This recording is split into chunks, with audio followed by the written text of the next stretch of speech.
Hey everyone, today I'm going to show you how to use OBS Virtual Camera on Monkey. So let's get started with this quick tutorial. First, open your OBS app on your computer. Once you're in, navigate to Scenes and click the plus icon. This will allow you to create a new scene specifically for your virtual camera setup. Enter a name, for example, you can type Monkey Cam, then click OK. This scene will serve as the foundation for your virtual camera output. Next, in the bottom left, navigate to Sources and click the plus icon. From the menu that appears, select Display Capture. This option lets you capture your entire screen, which is essential for using OBS as a virtual camera.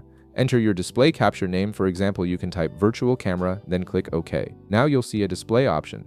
Right beside it, click the drop-down menu and select your preferred display from the list. This ensures OBS is capturing the correct screen if you're using multiple monitors. Once you've selected your display, click OK to confirm. In the right panel, you'll find the Start Virtual Camera button.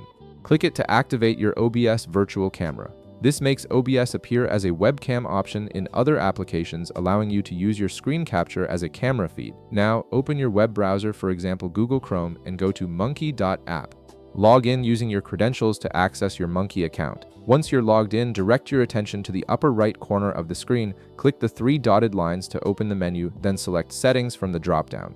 This will take you to your browser's settings page where you can configure your camera preferences. In the top search bar, type Camera and press Enter. From the search results, click Site Settings. This section controls how websites interact with your device's hardware. Next, click Camera from the list of options. This is where you'll configure which camera Monkey can access. At the top of the page, click the drop-down menu and select OBS Virtual Camera from the list. This tells your browser to use OBS instead of your physical webcam. Below this setting, make sure sites can ask to use your camera is enabled. If it's not enabled, click the circle beside it to turn it on. This permission allows websites like Monkey to request camera access. Finally, go back to Monkey. On the left side, click the drop-down menu and select OBS Virtual Camera. This switches your active camera input to the virtual camera you just configured. Now, Monkey will use your OBS display capture as your video source instead of a regular webcam. And there you have it. You've successfully configured OBS Virtual Camera to work with Monkey, giving you full control over what appears on your video feed. If this video helped you out, be sure to leave a like, subscribe, and I'll see you in the next one.